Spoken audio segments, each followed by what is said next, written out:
Take one, shot one, action. रोटी खाओ वरना मेरी गोली तो है ही। Take one, shot two, full dialogue. चैन की जिंदगी जियो, रोटी खाओ वरना मेरी गोली तो है ही। कुछ लोग बुढ़ापे में सठिया जाते हैं, दिमागी मसला हो जाता है, कब्ज की प्रॉब्लम रहती है, बवासीर से पतलून बार बार खून से भर जाती है। चले इन सारी बीमारियों को ठीक तो किया जा सकता है, लेकिन उम्र के आखिरी पड़ाव में गोबर के सस्ते नशे कर करके जब गोबर भेजे में घुस जाए तो इसका इलाज नामुमकिन है। पाक आर्मी से ठुकाई के बाद मोदी जी का बुरा हाल है। अपनी आवाम के सामने भी पतलून उतर गई और पूरी दुनिया के सामने भी नंगे हो चुके हैं। आए दिन मोदी जी किसी बॉलीवुड फिल्म से इंस्पायर होकर अपनी आवाम को मुतमिन करने के लिए स्टेज पर आ जाते हैं। मोदी की तड़कती फड़कती स्पीच सुनकर गब्बर मूवी का ये सीन याद आ जाता है। तेरा क्या होगा कालिया? सरदार, मैंने आपका नमक खाया सरदार। अब गोली खा। रोटी खाओ वरना मेरी गोली तो है ही। 2025 पाक भारत जंग में मोदी जी ने अपनी आवाम को खूब फुद्दू बनाया। आए रोज ये बुड्ढा अपनी आवाम को एक नई कहानी सुनाता है। पाकिस्तान आर्मी से अच्छी खासी ठुकाई करवाने के बाद भी मोदी के सर पर फिल्मी भूत सवार है। कभी ये पाकिस्तानी आवाम को रोटी के बजाय गोली खिलाता है, तो कभी सिंदूर लगवाने के लिए अपनी पायलट पाकिस्तान में भेज देता है। माशाअल्लाह, कितना खूबसूरत नजारा है। इंच लग रहा है जिन्हें। ऑपरेशन सिंदूर के जरिए भारत ने आखिर हासिल क्या किया? हमारे 28 बेगुनाह नागरिक पहलगाम में मारे गए। उसके बाद ऑपरेशन सिंदूर में इतने सारे जवान शहीद हो गए। 5-5 राफेल को नुकसान हुआ। सेना को इतना ज्यादा आर्थिक तौर पर नुकसान हुआ। सीज फायर के चलते दुनिया में हमारी बेइज्जती हो रही है। पाकिस्तान जश्न मना रहा है। देखो, दुनिया पाकिस्तान के साथ खड़ी है। और सबसे बड़ी बात, पहलगाम के वो आतंकवादी कहां गए? जा पूछ क्या? ऐसा लगता है कि पूरा इंडिया ही बॉलीवुड है, जिसका मेन कैरेक्टर मोदी है और आए दिन मोदी हिट पर हिट फिल्म दिए जा रहा है। और इस बार जो मोदी ने हिट फिल्म दी है उसका नाम है हम सिंदूर लगवा चुके सनम।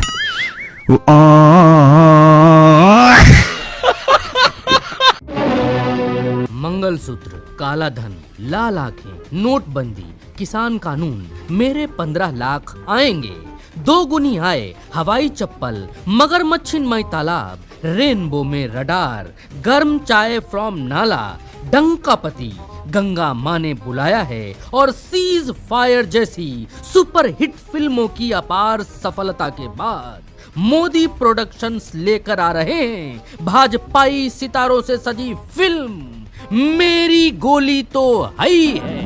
इनकी जिंदगी जियो, रोटी खाओ वरना मेरी गोली तो है ही। इस बार मोदी का कहना था कि पाकिस्तानी अवाम चुप करके रोटी खाए, नहीं तो मैं पाकिस्तानी अवाम को गोली खिला दूंगा। बेचारे मोदी को क्या पता कि पाकिस्तानी अवाम पहले से ही तपी हुई है। यहाँ पर अवाम गोली खाना भी जानती है और गोली खाकर मारना भी। ऐसा न हो कि पूरी पाकिस्तानी कौम गोली खाकर इंडिया पर चढ़ाई कर दे। वैसे भी पाकिस्तान की वेली अवाम गोली खाकर सिर्फ एक ही काम में मसरूफ रहती है। ऐसी कौन सी चीज है जो हमारे पास ना हो तो हमें हाथ से काम चलाना पड़ता है?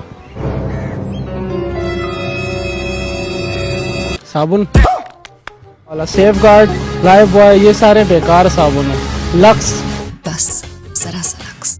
मोदी ने कहा था कि मेरा सीना 56 इंच का है, लेकिन पाक आर्मी के सामने मोदी जी का सीना सिर्फ 15 इंच का रह गया है। जबकि गोदी मीडिया मोदी की तारीफें करते करते नहीं थक रही। 6-6 घंटे सिर्फ इसी बात पे बहस होती है कि मोदी का सीना सलमान खान से बड़ा है या नहीं। मतलब यार, गोदी मीडिया वाकई में कार्टून नेटवर्क है। आगे बढ़े उससे पहले जरा आपको बताते हैं कि प्रधानमंत्री मोदी का सीना सलमान खान से भी 4 इंच चौड़ा है और तो और क्रिकेटर विराट कोहली से 8 इंच ज्यादा चौड़ा है।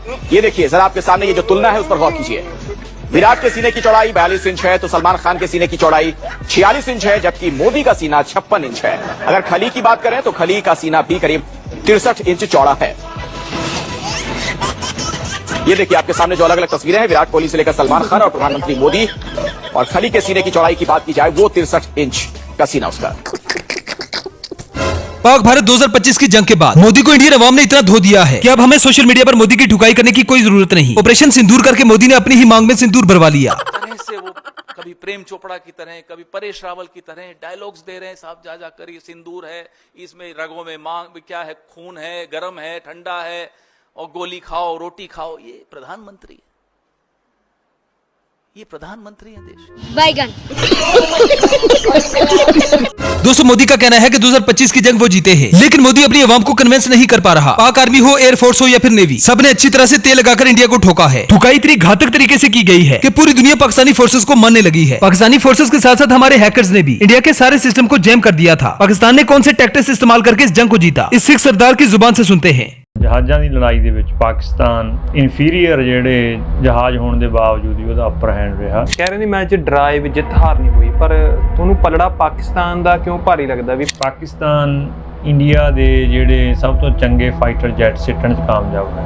ਇੰਡੀਆ ਦਾ ਜਿਹੜਾ S-400 ਹਿੱਟ ਹੋਇਆ, ਨਾਰਥ ਇੰਡੀਆ ਦਾ ਜਿਹੜਾ ਗ੍ਰਿਡ ਹੈ ਉਹ 70% ਉਹਨਾਂ ਨੇ ਜਿਹੜਾ ਹੈਗਾ ਉਹ ਸਾਈਬਰ ਅਟੈਕ ਦੇ ਅੰਦਰ ਆਉਣ ਕਰਕੇ ਉਹ ਫੇਲ ਹੋ ਗਿਆ। ਪਾਕਿਸਤਾਨ ਦੀ ਜਿਹੜੀ ਇਹ ਸਮਰੱਥਾ ਆ ਕਨਵੈਨਸ਼ਨਲ ਵਾਰਫੇਅਰ ਦੇ ਵਿੱਚ ਕਿ ਉਹਨਾਂ ਨੇ ਹਮਲੇ ਦੌਰਾਨ ਹੀ ਰਿਟੈਲੀਏਟ ਕਰ ਦਿੱਤਾ, ਉਹਦੇ ਵਿੱਚ ਸਾਰੀ ਚੀਨ ਦੀ ਸਪੋਰਟ ਸੀਗੀ। J-10 ਸੀ ਜਹਾਜ਼ ਵਰਤੇ, PL-15 ਉਹਨਾਂ ਨੇ ਮਿਜ਼ਾਈਲ ਵਰਤੀ, ਇੰਡੀਆ ਦੇ ਕਮਿਊਨੀਕੇਸ਼ਨ ਸਿਸਟਮ ਜਿਹੜੇ ਉਹਨਾਂ ਨੇ ਹੈਕ ਕਰ ਲਏ, ਇਹਨਾਂ ਦੇ ਰਡਾਰ ਜੈਮ ਹੋਏ। ਇੰਡੀਆ ਨੂੰ ਬਿਲਕੁਲ ਮੇਰੇ ਖਿਆਲ 'ਚ ਅੰਦਾਜ਼ਾ ਹੀ ਨਹੀਂ ਸੀਗਾ ਕਿ ਸਾਡਾ ਕੋਈ ਰੀਣ ਭਰ ਵੀ ਨੁਕਸਾਨ ਹੋਵੇਗਾ।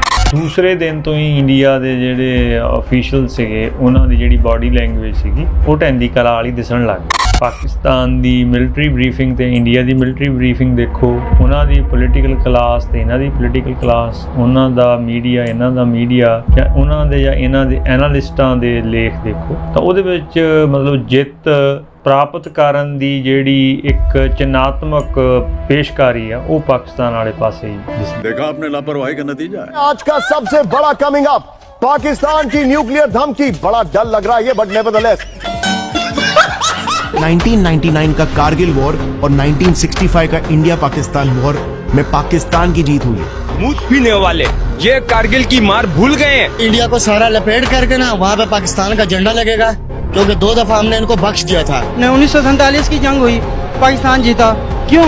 उसके पास कलमे की ताकत है। कारगिल में as an army chief I am proud. पहली दफा हिंदुस्तान को मैं बहुत फख्र से कहना चाहता हूँ, गर्दन से पकड़ लिया था। वेल तो दोस्तों ये थी हमारी आज की वीडियो। आई होप आपको पसंद आई होगी। अगर वीडियो पसंद आए तो वीडियो को लाइक कीजिए, शेयर कीजिए और चैनल को सब्सक्राइब करना ना भूलें। तो मिलते हैं नेक्स्ट वीडियो में। Good bye.